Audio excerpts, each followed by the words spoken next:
2004년부터 시작된 긴 싸움이 2025년 8월 국회를 통과했는데 그로부터 불과 몇 달 뒤 법을 만들어 달라고 외쳤던 바로 그 사람들이 거리로 쏟아져 나와 폐기하라고 목소리를 높이기 시작했습니다. 20년이 넘는 시간 동안 파업하고 시위하고 협상하며 만들어낸 법안인데 정작 그 법이 현실이 되자 당황한 건 다름 아닌 노동조합 스스로였던 거죠. 도대체 무슨 일이 벌어진 걸까요? 오늘은 노란봉투법이라는 이름으로 불리는 이 법안이 왜 만들어지면 안 됐는지, 그리고 지금 현장에서 어떤 혼란이 벌어지고 있는지 이야기해 보겠습니다. 먼저 노란봉투법이 뭔지부터 정리해야 할 것 같은데요. 정식 명칭은 노동조합 및 노동관계조정법 개정안입니다. 쉽게 말하면 노동자들이 파업할 때 회사가 손해배상을 청구하기 어렵게 만드는 법이에요. 지금까지는 파업으로 회사에 손해가 발생하면은 노조나 조합원, 개인한테 수십억 원씩 배상 청구가 들어왔거든요. 그러니까 파업 한 번 하면은 빚더미 앉을 수도 있다는 두려움 때문에 제대로 된 단체 행동을 하기 어려웠던 거죠. 노란봉투법은 이런 손해배상 청구 자체를 제한하려는 목적으로 만들어졌습니다. 여기까지만 들으면은 노동자들을 보호하는 좋은 법 아니냐고 생각할 수 있는데 문제는 이 법이 적용되는 범위와 방식에 있었습니다. 또 법안을 보면은 손해배상 청구가 가능한 경우를 굉장히 좁게 제한해 놨어요. 폭력이나 파괴 행위가 있을 때, 그리고 생명과 신체에 중대한 위험을 초래할 때만 배상을 청구할 수 있게 했거든요. 반대로 말하면은 그 외의 모든 파업 행위는 손해배상 대상이 아니라는 뜻입니다. 공장 문 앞을 막아서 물류가 중단돼도 납품 일정이 틀어져서 거래처가 계약을 파기해도 생산 라인이 멈춰서 수백억 원의 매출 손실이 발생해도 회사는 배상을 요구할 수 없게 된 겁니다. 더 큰 문제는 간접 고용 노동자까지 파업 범위에 포함시켰다는 거예요. 하청업체 직원들도 원청 회사를 상대로 파업할 수 있게 됐는데 이게 왜 문제가 되는지는 조금 뒤에 자세히 설명하겠습니다. 그런데 여기서 정말 이상한 상황이 벌어집니다. 법을 만들어 달라고 20년 넘게 싸워온 민주노총이 2026년 1월부터 청와대 앞에서 농성을 시작한 거예요. 폐기하라고요. 자기들이 그렇게 원하던 법인데 막상 시행되니까 반대편으로 돌아선 겁니다. 왜 그랬을까요? 왜 법이 통과되고 나서 시행령과 시행규칙을 만드는 과정에서 예상치 못한 독이 들어갔기 때문입니다. 네, 고용노동부가 만든 세부 규칙을 보니까 하청 노동자들이 파업할 때 원청 노조의 동의를 받아야 한다는 조항이 들어가 있었어요. 그러니까 삼성전자 협력업체 직원들이 파업하려면은 삼성전자 노조가 찬성해 줘야 한다는 뜻인데 현실적으로 원청 노조가 하청 파업을 허락할 리가 없잖아요. 자기들 일자리도 불안한 판에 협력업체까지 챙겨줄 여유는 없는 거죠. 민주노총 입장에서는 배신감을 느낄 수밖에 없었을 겁니다. 법 조문만 봤을 때는 노동자들이 마음껏 싸울 수 있는 무기를 얻은 것처럼 보였는데 막상 뚜껑을 열어보니 그 무기를 쓰려면은 상대방의 허락을 받아야 하는 상황이 된 거거든요. 게다가 파업 절차도 엄청 복잡해졌어요. 기존에는 노조가 자체적으로 파업 결정을 하면 됐는데 이제는 조정 절차를 거쳐야 하고 찬반 투표도 해야 하고 사전에 통보도 해야 합니다. 법으로는 파업권을 확대해 줬다면서 실제로는 파업하기가 더 어려워진 셈이죠. 이런 모순 때문에 민주노총은 차라리 이 법을 없애버리고 원점에서 다시 시작하자는 결론에 도달한 겁니다. 그렇다면 기업들 반응은 어땠을까요? 한국경영자총협회는 법 통과 직후부터 위헌 소송을 준비하기 시작했습니다. 재산권 침해라는 게 핵심 논리였어요. 파업으로 손해가 발생했는데 배상을 청구할 수 없다면 이거는 헌법이 보장한 재산권을 침해하는 거라는 주장이죠. 실제로 변호사들 의견을 들어보면은 위헌 가능성이 꽤 높다고 해요. 대법원 판례를 보면은 노동쟁의 과정에서 발생한 손해도 명백한 불법 행위가 있으면은 배상 책임이 있다고 나와 있거든요. 그런데 노란봉투법은 이런 판례를 정면으로 뒤집는 내용이라서 헌법재판소에서 위헌 결정이 날 가능성을 배제할 수 없습니다. 외국 기업들 움직임은 더 직접적이었습니다. 2025년 11월부터 한국 투자를 재검토하겠다는 발표가 쏟아지기 시작했어요. 독일 자동차 부품업체인 보쉬는 충청북도에 계획했던 500억 원 규모 공장 신설을 전면 보류했습니다. 이유가 뭐였을까요? 노사분규 위험성 증가 때문이었어요. 보쉬 본사 담당자가 한국 언론과 인터뷰에서 한 말을 보면 상황이 명확해집니다. 한국에서는 이제 파업이 발생해도 법적으로 대응할 방법이 없다는 거죠. 공장이 멈춰서 글로벌 공급망에 차질이 생겨도 손해배상을 받을 수 없다면 굳이 한국에 투자할 이유가 없다는 판단이었습니다. 미국 기업들도 비슷한 반응을 보였는데요. 실리콘밸리에 본사를 둔 한 반도체 장비 회사는 평택 산업단지 투자 계획을 철회했어요. 투자 금액이 1200억 원이었는데 전부 베트남으로 방향을 틀었습니다. 이 회사 아시아 지역 총괄 부사장이 한 말이 인상적이었어요. 베트남은 이제 노동법이 경직돼 있지만 최소한 예측 가능하다는 거죠.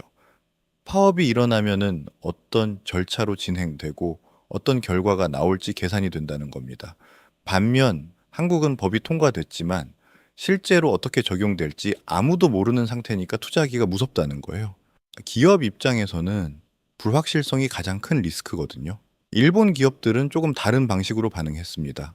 철수하는 대신 한국 사업장 규모를 축소하기 시작한 거죠. 도요타 협력사인 덴소는 부산 공장 직원을 30% 감축하겠다고 발표했어요. 약 450명이 정리해고 대상이 됐는데 회사 측 설명을 들어보면 한국 생산기지의 경쟁력이 떨어졌다는 겁니다.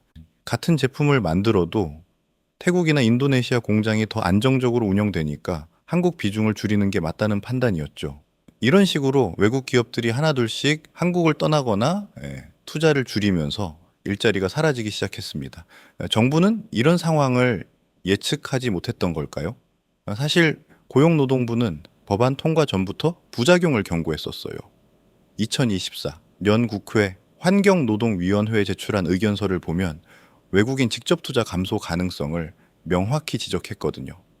국제노동기구 기준으로 봐도 한국 노동법은 이미 상당히 노동자 친화적인 편인데 여기서 더 나가면은 투자 환경이 악화될 수밖에 없다는 분석이었습니다. 그런데 국회는 이런 경고를 무시하고 법을 통과시켰고 그 결과가 지금 나타나고 있는 거죠. 통계를 보면은 상황이 더 명확해집니다. 한국은행이 발표한 2025년 사 분기 외국인 직접 투자 잠정치를 보면은 전년 대비 23% 감소했어요. 특히 제조업 분야 투자가 38%나 줄었는데 이건 2008년 금융위기 이후 가장 큰 폭의 감소입니다.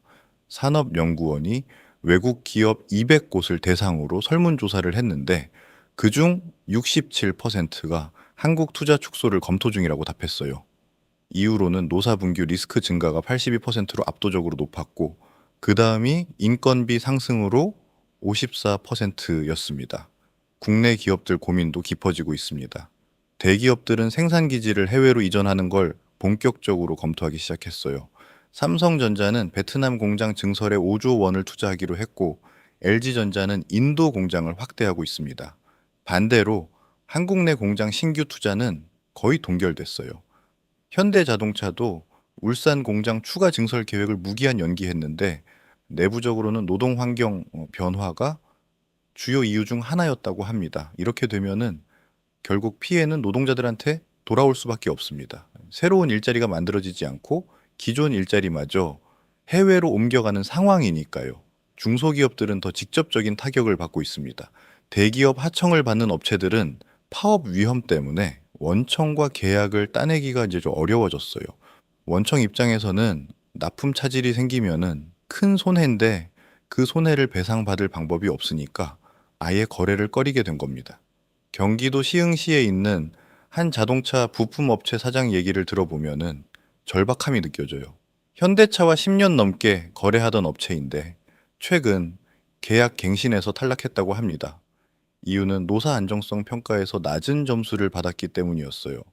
이 회사는 한 번도 파업을 한 적이 없는데도 말이죠.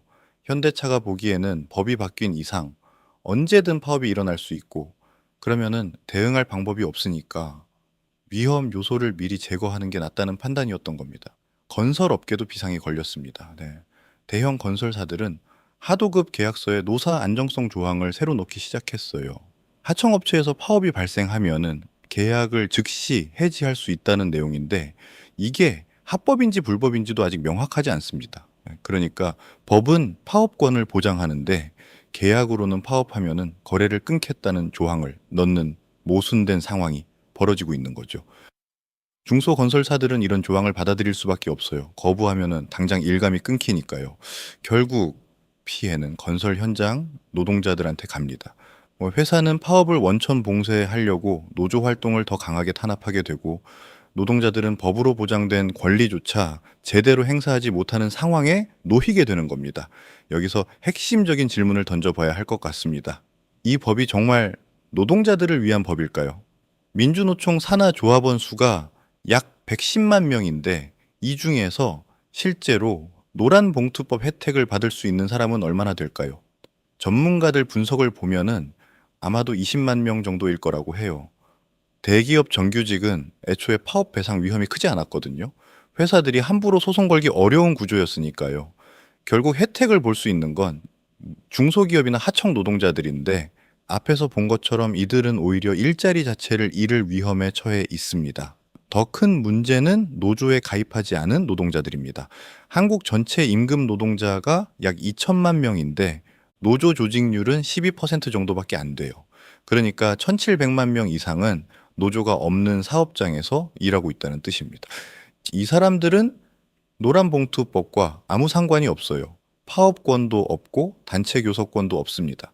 그런데 이 법 때문에 외국 투자가 줄어들고 일자리가 감소하는 피해는 고스란히 받게 되는 거죠.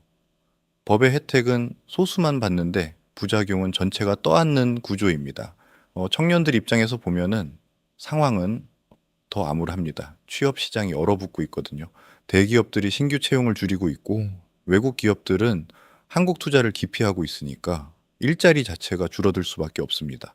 한국경제연구원이 추산한 자료를 보면은 노란봉투법 시행으로 향후 5년간 약 18만 개의 일자리가 사라질 것으로 예상된다고 해요.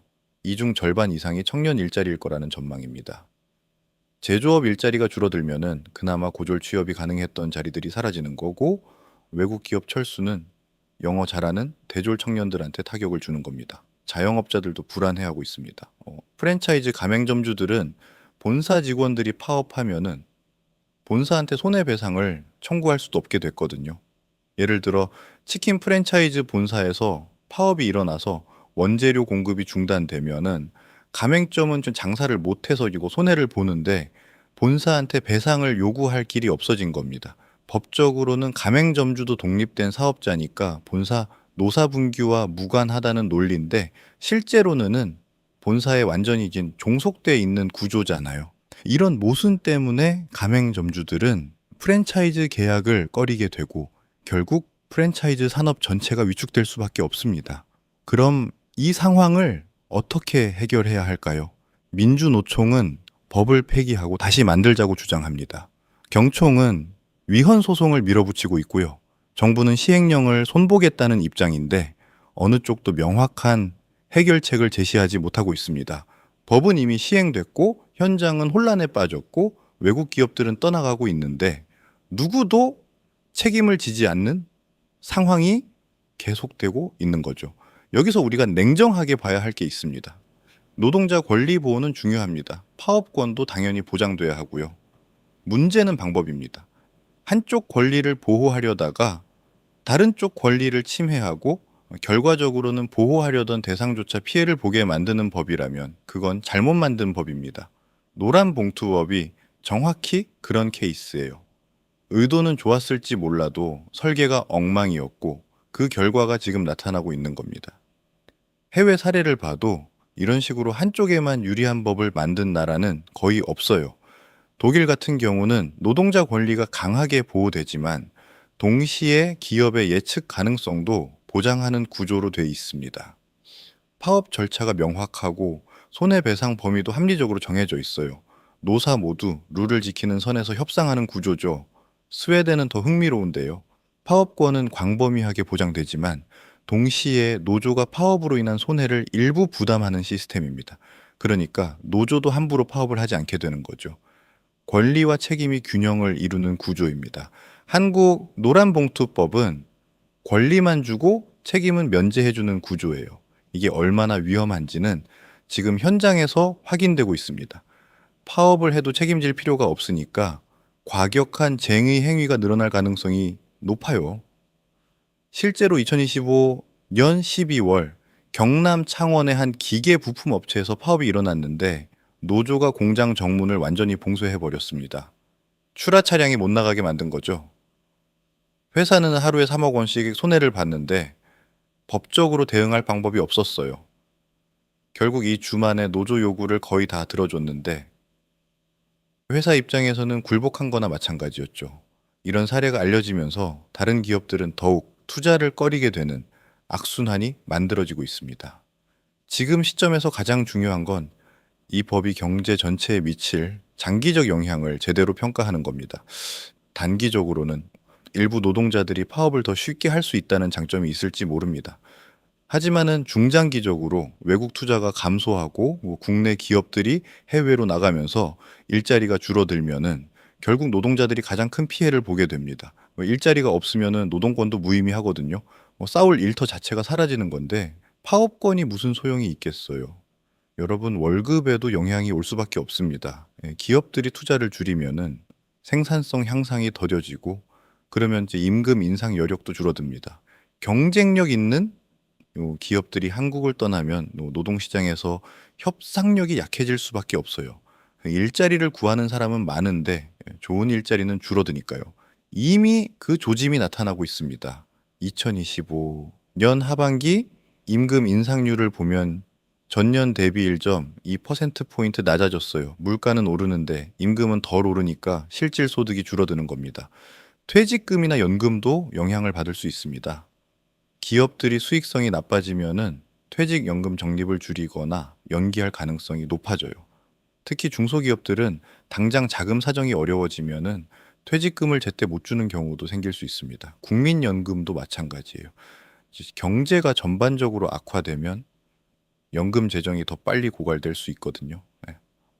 지금도 국민연금 고갈 시점이 2055년으로 예상되는데 경제 성장률이 더 떨어지면 그 시점이 앞당겨질 수밖에 없습니다. 자녀 교육비에도 간접적 영향이 있습니다. 외국 기업들이 떠나면은 국제학교 수요가 줄어들 테고 그러면 교육 인프라 자체가 축소될 수 있어요.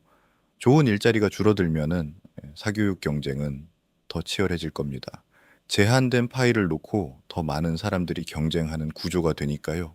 이건 비단 교육만의 문제가 아니라 사회 전반의 경쟁 강도가 높아진다는 뜻입니다. 부동산 시장도 영향을 받을 수밖에 없습니다. 외국 기업들이 집중돼 있던 지역들, 예를 들어 평택이나 아산 같은 곳은 인구 유입이 줄어들면서 집값 하락 압력을 받을 거예요. 반대로 서울, 강남 같은 곳은 안전자산 선호 현상 때문에 오히려 더 오를 수도 있고요. 지역 간 격차가 더 벌어지는 양극화가 심화되는 겁니다. 지금 이 순간에도 상황은 계속 악화되고 있습니다. 법 시행 100일이 지난 지금 외국인 투자는 계속 줄어들고 있고 국내 기업들의 해외 이전도 가속화되고 있어요. 민주노총은 여전히 거리에서 시위하고 있고 경총은 법원에 소송을 제기하고 있으며 정부는 중재안을 만들겠다고 하지만 노사 어느 쪽도 받아들이지 않고 있습니다. 이 혼란이 계속되는 동안 피해는 고스란히 평범한 노동자들과 자영업자들, 그리고 취업 준비생들한테 돌아가고 있는 거죠. 결국 우리가 봐야 할 건 이겁니다. 노동자 권리 보호라는 명분으로 만든 법이 정작 노동자들한테 더 큰 피해를 주고 있다는 사실 말이에요. 20년 동안 싸워서 만든 법이 시행 100일 만에 폐기 요구를 받고 있는 이유가 여기에 있습니다. 좋은 의도만으로는 충분하지 않아요. 현실을 제대로 반영하지 못한 법은 아무리 명분이 좋아도 실패할 수밖에 없습니다. 지금 우리가 목격하고 있는 게 바로 그 실패의 과정입니다.